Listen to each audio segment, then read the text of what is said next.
So I'm here with the cast of Avatar and the director and writer of Avatar. Sigourney, you are reuniting with Mr. Cameron after making such a iconic sci-fi movie as Aliens. How has the working relationship changed, or has it since then? Well, it's been so much fun. I mean, I think it was so lovely for me. I always felt so supported by Jim. I love the women he creates. He loves women. He believes in our power and our strength, without making us humorless, which is a mistake a lot of male writers make.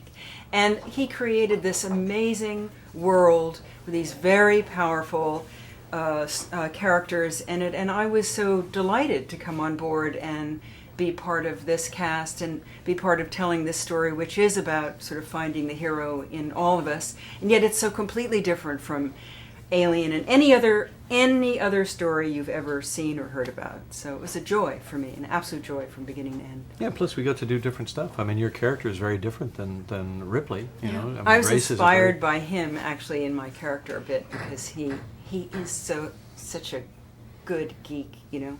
He knows how everything works. Actually, her character is a complete social curmudgeon. And that's the part that she drew upon me for. That's not true. And so you're having quite a sci-fi year between Star Trek and Avatar. What's that been like for you, first of all? It's been wonderful. I grew up in a very sci-fi home, and I am a self-proclaimed sci-fi geek.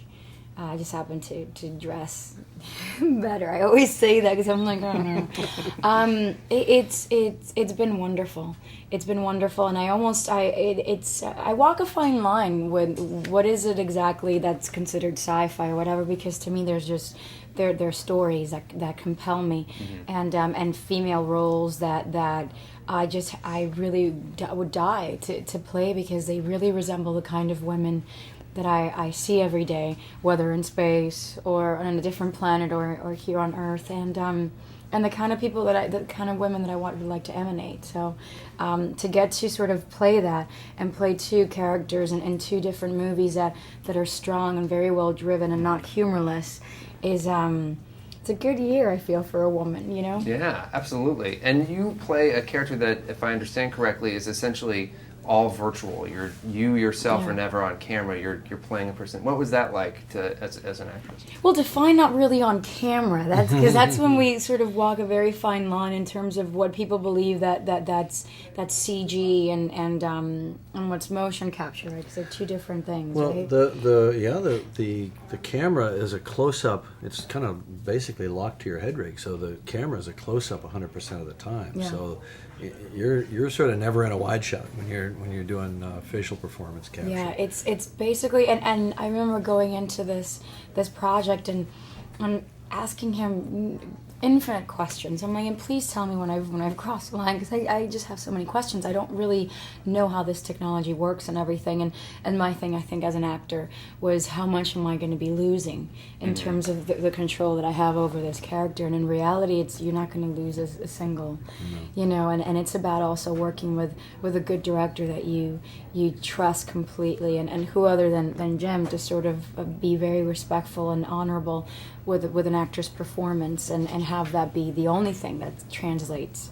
I think now we're through the process, and you can look at the final result. You could be even better next time. Not that I can imagine you being better, because you're so fantastic. You both are. But since you know on a movie set, you're used to working to a camera. Yeah. But there's no camera in the virtual capture. We did a lot of takes because you just get better on every take. So why wouldn't? Well, it's interesting. I mean, to write characters who have so many layers. I mean, my character was very moving to me, because I know a lot of women who've given up family to pursue something they loved. And in this story, what's so moving to me is that Grace has given up a lot, but through her work and through being on Pandora, she is a member of a community, and she does have a family, and all of this, you know, that she is a curmudgeon, but when she's with Jake and Natiri and the rest of them, you see this woman with this enormous heart come through. And I have to say, I just saw the film the other night. Even I was surprised by how much that was, you know what I mean? Because I was trying to hide it. I mean, as Grace. Yeah. Yeah. And so Yeah. it just gets beyond her, because so much happens that she has dreamed of happening, and because of Jake and Natiri, her dreams come true. You know, shouldn't talk about it too much.